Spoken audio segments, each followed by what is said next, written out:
O Observatório da Imprensa está de volta. Estamos entrevistando Suzana Singer, que é ombudsman da Folha de São Paulo desde abril do ano passado.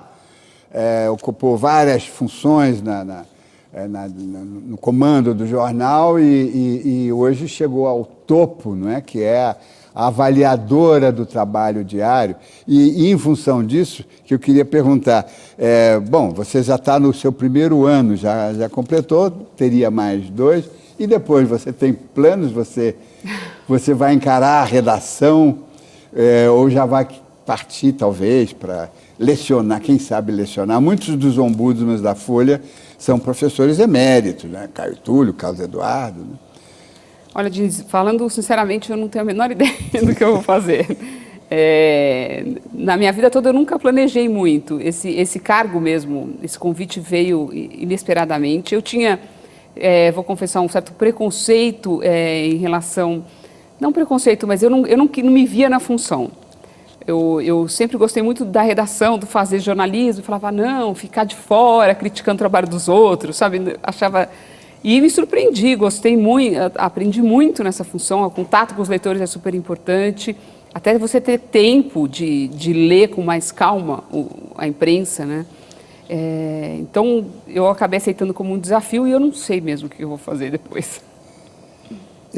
Agora, me diz uma coisa, quando você estava em cargos você foi repórter, ocupou várias funções, você foi alvo de alguma crítica, de algum antecessor seu?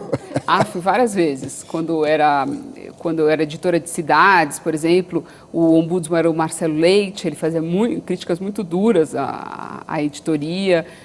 Mesmo quando eu estava na Secretaria de Redação, o Mário Magalhães fazia muitas críticas à primeira página. Mas eu sempre consegui levar numa boa, eu diria. Mas qual foi o ombudsman, na sua avaliação, você como profissional, que, digamos, foi mais insistente? Olha, eu acho que o Caio Túlio foi um herói, porque ele... Foi o primeiro? Foi o primeiro, era uma função que não existia. Estabeleceu um paradigma. Um jeito de... Primeiro que não se sabia direito como é que essa função ia acontecer no Brasil, como é que ia ser a relação com a redação. Então, eu considero o Caio ali um desbravador, ali, um herói, né? E houve muito problema com ele, não? O Caio, acho que ele enfrentou vários no livro dele ele conta ali, grandes brigas. Ele teve aquela famosa briga com o Paulo Francis. Sim. Que até criou um paradigma de que ombudsman não critica colunista. Que é relativo, né? Porque eu acho que não cabe ao ombudsman discutir opinião, mas quando a coluna tem erro, ou quando ela tem algum viés... Ou quando ela já foi reprisada e não foi dito isso. Ou quando ela é usada para promoção pessoal. Eu acho que aí, nesses casos... Sim, são hoje é uma parte muito importante do jornal, né? 20% do espaço da Folha é coluna.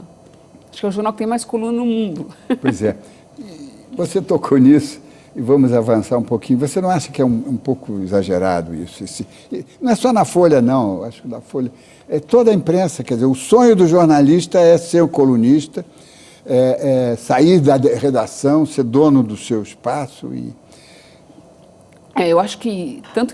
Eu acho que tem uma quantidade muito grande hoje de colunistas. E nas pesquisas de opinião, você vê que o que ressaltam são 3, 4 nomes. Então, eu acho que o leitor, a opinião pura cansa. Ele quer mais análise, ele quer mais contextualização. O achismo, né? Só o odiei por isso, não gostei, é um absurdo. Isso cansa. E isso de certa forma, que os jornais investem, né? Porque acham que traz leitores, não é? Agora, tem aí um problema, quer dizer, que a mim me preocupa, quer dizer, a imprensa brasileira, de uma forma geral, embora ela não seja nacional, mas mesmo ela localizada, né, ela é pouco plural. Ela é pouco plural. Quer dizer, se você pegar os colunistas de um jornal, mesmo que seja de esporte e o outro de economia e de política, eles, de certa forma, têm o mesmo foco doutrinário, não é? isso faz da imprensa ela ficar falando para uma determinada parcela da população, não é? Não sei se esse problema preocupa você. Eu acho que é importante trazer vozes diferentes para essa conversa, né, para esse debate. Isso um pouco a Folha faz bem, ela traz, às vezes, pessoas novas, consegue lançar nomes, mas eu sinto, como você, às vezes, que não só no colunismo, né, mas nas matérias, quando você vai ouvir, as fontes são sempre as mesmas. Em economia, você pega todos os jornais, são sempre as mesmas pessoas falando. Acontece também em esporte, em urbanismo. Então, acho que falta trazer novos nomes. Diversidade. E como é que se pode fazer isso? Porque o Brasil tem vozes, né? Tem uma elite pensante extraordinária, né? Podia ser até maior, mas temos aí. E isso acho que não transparece, não se filtra pela mídia, né? E a mídia diária, justamente porque ela é diária, ela podia dar vazão e movimentação e escolher, né? Eu acho que demanda um esforço, né? Você tem que buscar esses nomes novos, testá-los, ouvi-los. Mas eu acho que uma das funções da imprensa é essa mesmo, né? Descobrir novos veios de pensamento. Isso. A sua família tem você tem um irmão jornalista que ocupou posições importantes dos dois lados, né? Uhum. Dos dois lados. Seu pai é um economista, um teórico importante, mas você, digamos, o jornalismo o que te levou ao jornalismo, o desafio, você própria diz que não planeja nada, mas tem aí alguma coisa que te levou, não é? O que foi? Eu tive uma influência grande do meu irmão, do André Singer. E quando eu me formei na faculdade, eu ainda fazia ciências sociais também, eu estava na dúvida se eu ia fazer jornalismo e tal. Comecei como freelancer e gostei muito da redação e do fazer jornalismo. Aí foi indo, assim, acabou... tem gente que desde criancinha sonhava com jornalismo, não foi o meu caso, mas na hora que eu fui picada pelo bicho...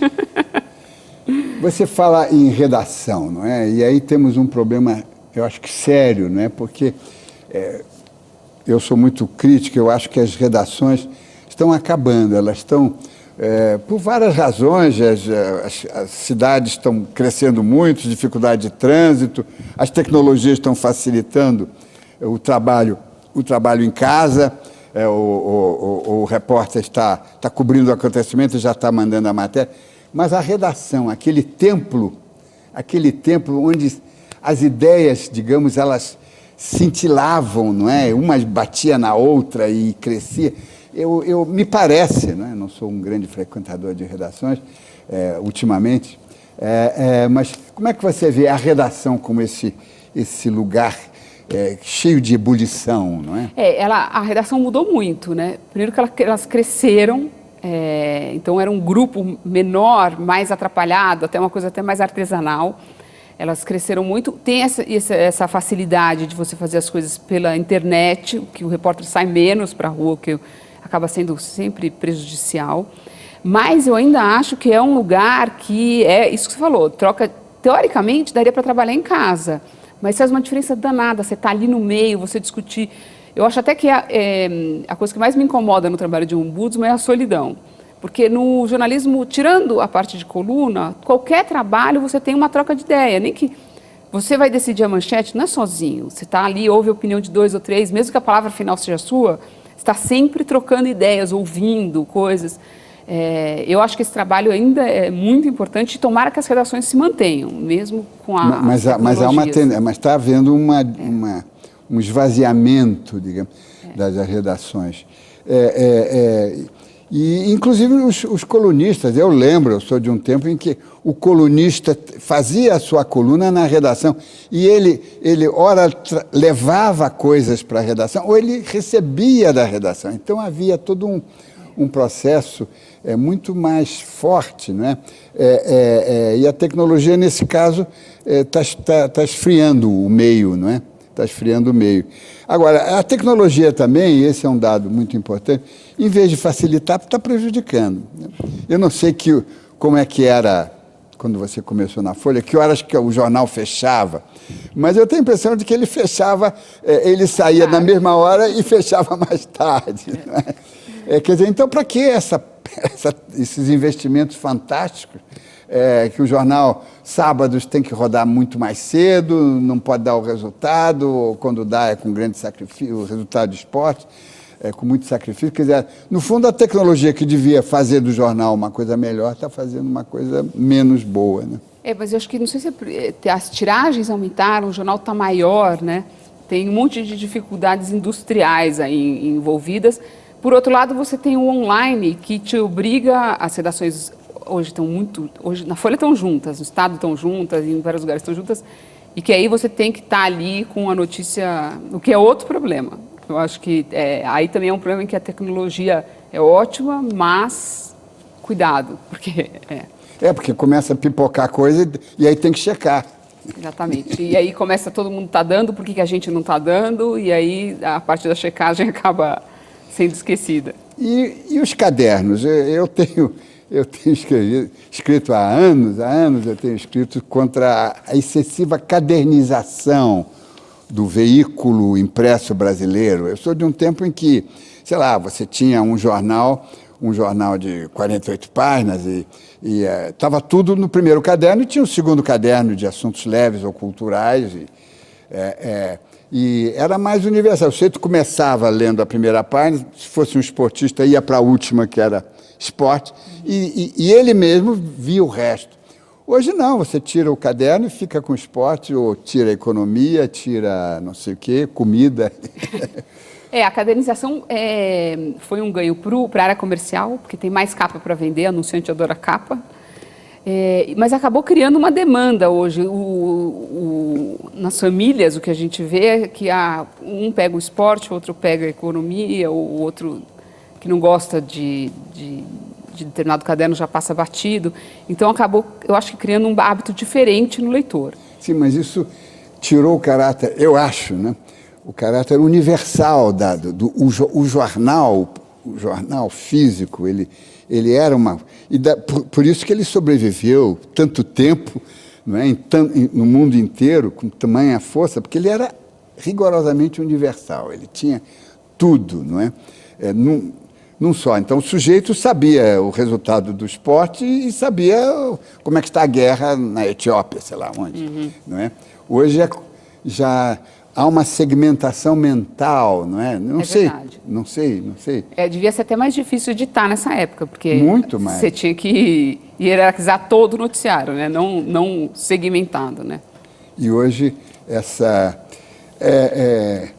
separação está fazendo do jornal. E é por isso, e é preciso que os donos, os acionistas de jornais, os grandes executivos, pensem nisso. Quer dizer, o jornal está sofrendo, não aqui no Brasil, mas a mídia impressa está sofrendo no resto do mundo um drama, porque eles estão abrindo mão de certas conquistas que eram marcas do jornalismo. Né? E alguma coisa tem que ser feita. Concordo. Eu queria agradecer a Suzana Singer a participação nesse programa. Primeiro, com essa figura tão pouco conhecida que é o ombudsman, e são poucos ombudsmans no Brasil, e, sobretudo, para mostrar ao telespectador, ao cidadão brasileiro, né, digamos, essa intimidade que precisa ser conhecida de fazer o jornal. Quero aproveitar para lembrar que, acompanhando o Observatório da Imprensa, pela internet, pelo rádio, pela televisão, você nunca mais vai ler jornal do mesmo jeito. Uma boa noite.